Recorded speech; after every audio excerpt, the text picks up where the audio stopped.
मसीह के साथ एक होना ये सीरियल है। फितरत और जिंदगी किताब का नाम है। का मुसन्नफ प्रोड्यूसर इमानुएल असलम, आवाज़ में शाहताज शौकत।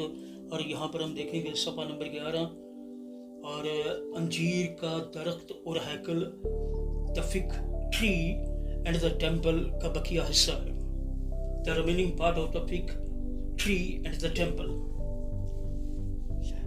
इस इबारत में यीशु को अंजीर के दरख्त में फल ना मिला और उसने उस पर लानत कर दी।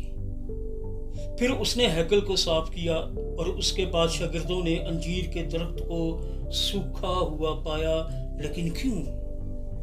यीशु ने अंजीर के दरख्त पर लानत क्यों की और हैकल को साफ क्यों किया?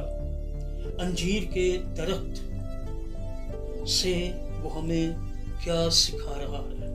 सवालिया निशान है। हवाला नोट फरमाइएगा। फिर उसने ये तमसील कही कि किसी ने अपने पाकिस्तान में एक अंजीर का दरख्त लगाया था। वो उसमें फल ढूंढने आया और ना पाया। इस पर उसने बागबान से कहा, देख 3 बरस से मैं इस अंजीर के दरख्त में फल ढूंढने आता हूँ और नहीं पाता। खुदावंद के पाक कलाम के पढ़े सुने जाने पर उसकी बरकत नाज़िल हो। सब कहिएगा आमीन। खुदावंद का शुक्र हो। मसीह के साथ एक होना सीरियल है।